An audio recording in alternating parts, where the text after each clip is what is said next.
Start कर रहे हैं एक्सरसाइज 1.2 क्लास 9 का। और पहला क्वेश्चन है state whether the following statements are true और false and justify your answer. ठीक है, 1.1 का जो लास्ट सवाल था सेम उस टाइप का जस्टिफाई करना इसमें आंसर देकर। ठीक है, इसका पहला सवाल लेते हैं। तो फर्स्ट स्टेटमेंट है every irrational number is a real number. सभी इरेशनल नंबर रियल हैं, तो बिल्कुल ट्रू है। ठीक है, ट्रू लिखेंगे और इसका रीज़न क्या देना है बिकॉज रियल नंबर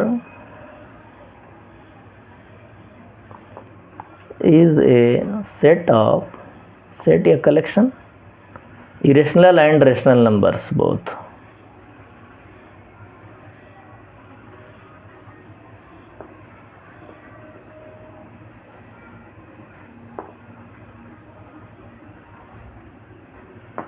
ठीक है, because real number is a set of irrational and rational numbers. तो फाइनली ये ट्रू हो गया, इसका आंसर हो जाएगा false. False, every point on the number line is of the form root M where M is natural. तो finally ये false है, क्योंकि हमें पता है कि अगर एम नेचुरल होगा और रूट में आएगा फाइनली, तो नंबर लाइन पे बहुत सारे नंबर हैं जो कि माइनस में भी हैं और प्लस में भी हैं। और अगर m माइनस में आता है तो फाइनली ये जो है नेचुरल ही नहीं रहेगा, ये क्या हो जाएगा, रियल से अलग हो जाएगा, इमेजिनरी नंबर चला जाएगा। तो इसके लिए फॉल्स लिखा है। अब इसके लिए एक स्टेटमेंट हम लिखेंगे,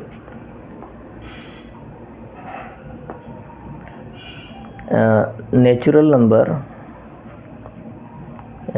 फॉल्स में रीज़न मतलब बिकॉज कर लेना है। ठीक है, natural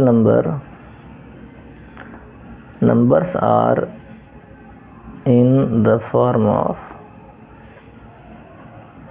positive but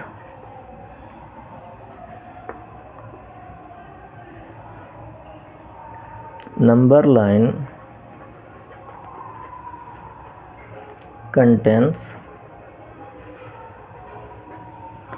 negative, positive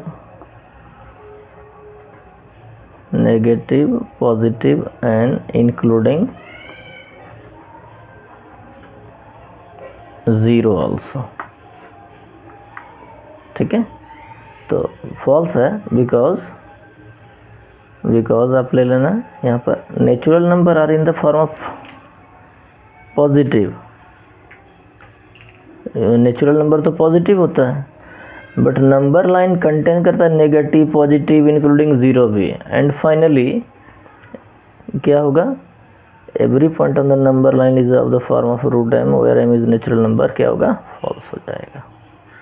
ठीक है, थर्ड स्टेटमेंट है every real number is an irrational number. So finally ये भी फॉल्स है, क्योंकि हमने अभी कई बार सीख लिया ऑलरेडी कि रियल नंबर का दो पार्ट है, एक इरेशनल और एक रेशनल, है ना। तो रियल का दो लड़का, एक इरेशनल और रेशनल। तो फाइनली सिर्फ रियल नंबर डायरेक्ट इरेशनल नहीं हो सकता कि खाली भैया रियल नंबर सारा इरेशनल ही है, क्योंकि इसके पास रेशनल भी ऑलरेडी है। तो यहाँ पर लिखेंगे बिकॉज रियल नंबर, रीज़न में लिख लेना, बिकॉज लिख लेते हैं ना, because real number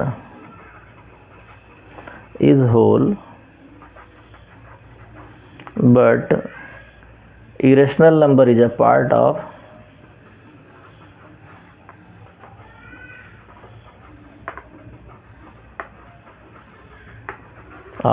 real number.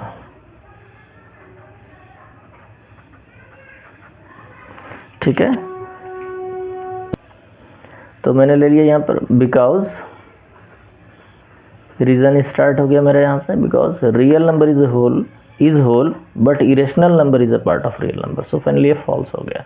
ठीक है, तो पहला क्वेश्चन क्लोज हो गया है एक्सरसाइज 1.2 का, 3 के 3 स्टेटमेंट। एक्सरसाइज 1.2 का सेकंड क्वेश्चन है, are the square root of all positive integers irrational. क्या सभी स्क्वायर रूट सभी पॉजिटिव इंटीजर का इरेशनल है? इफ़ नॉट, अगर नहीं, give an example of the square root of number that is rational. तो हमें एक एग्जांपल देना है कि और उसका स्क्वायर रूट क्या हो, रेशनल हो जाए। तो यहाँ पर लिख देते हैं are the square root of all positive integer rational, तो नो हो जाएगा। ठीक है, इसका आंसर हो गया पहला नो। तो नो हो गया। इसके साथ एक स्टेटमेंट आप लोग लिखना है तो लिख सकते हैं, no the square root of all positive integers is can not be rational, can not be rational. ये हो गया मेरा एक आंसर। अब इसका एक एग्जांपल देना है, यहाँ पर एग्जांपल देना है। किस चीज़ का एग्जांपल देना है? एक नंबर हमको लेना है जो कि उसका स्क्वायर रूट रेशनल निकल जाए। तो एक एग्जांपल ले लेते हैं। अगर मैं √4 ले लेता हूँ, 4 एक नंबर है और इसका स्क्वायर रूट क्या हो गया, +-2। तो प्लस और -2, 2 प्लस में हो या माइनस में, दोनों ही क्या है, रेशनल नंबर है। ठीक है, ये एग्जांपल हो गया। अब क्वेश्चन नंबर 3 आपका है, ये आपको होमवर्क के लिए है फाइनली। अब आप इसको करने का प्रयास करेंगे। How √5 can be represent on the number line. नहीं तो नेक्स्ट वीडियो में ये जाएगा। Best of luck.